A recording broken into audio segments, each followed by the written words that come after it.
I would like to inform everybody, lalo na sa mga customs brokers na nagre-release ng mga to, hahabulin, kasama namin sila sa kaso ngayon, hindi lang yung consignee.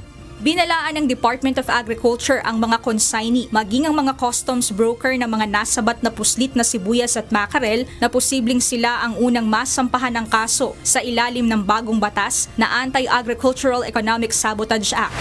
Ayon kay Agriculture Secretary Francisco Chu Laurel Jr., sa bagong batas na ito, kahit ang driver, maging ang mga bumili at nagbenta ay maaaring masangkot at panagutin sa krimen kung mapatunayan. Lalo pa at posible na ang mga nasabat na sibuyas ay may kinalaman din sa kamakailan lang ay nakitang smuggled onion na ibinebenta sa isang pamilihan sa Metro Manila. Sa kasalukuyan, 18 na ang blacklisted sa DA, kabilang na ang 2 kumpanya na sangkot sa 6 na container na nasabat at maaaring maging 25 pa kapag nabuksan na ang nakahold pa na container van na nasa Subic. Ang maganda rito, no, yung iba pa yung blacklist namin, iba pa yung blacklist ng FDA. So ngayon, ibig sabihin wala nang tatakbuhan masyado ngayon na mapupuntahan pag mag-work together kami ng FDA. Kung i-blacklist nila, i-blacklist namin, naliliit na yung mundo ng mga yan eh. Sa tala ng Bureau of Customs, ang nakalistang consignee sa 2 van na naglalaman ng sibuyas ay Latinx Consumer Goods Trading, habang ang natirang 4 na van na ang isa ay may kargang dilaw na sibuyas at mackerel ay nakakonsign sa Lexa Consumer Goods Trading.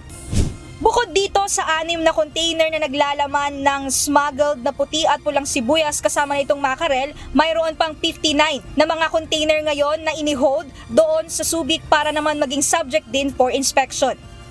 Ayon sa ahensya, ang mga lalabag sa Anti-Agricultural Economic Sabotage Act ay maaaring maharap sa multa na 5 beses sa halaga ng smuggled products at habang buhay na pagkabilanggo.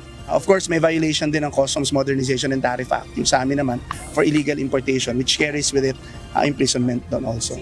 Kaugnay din ito lumitaw sa ginawang microbiological test ng Bureau of Plant Industry na sa mga nagdaang smuggled na sibuyas, lalo na ang nasamsam sa Paco Public Market, ay kontaminado ng E. coli at Salmonella.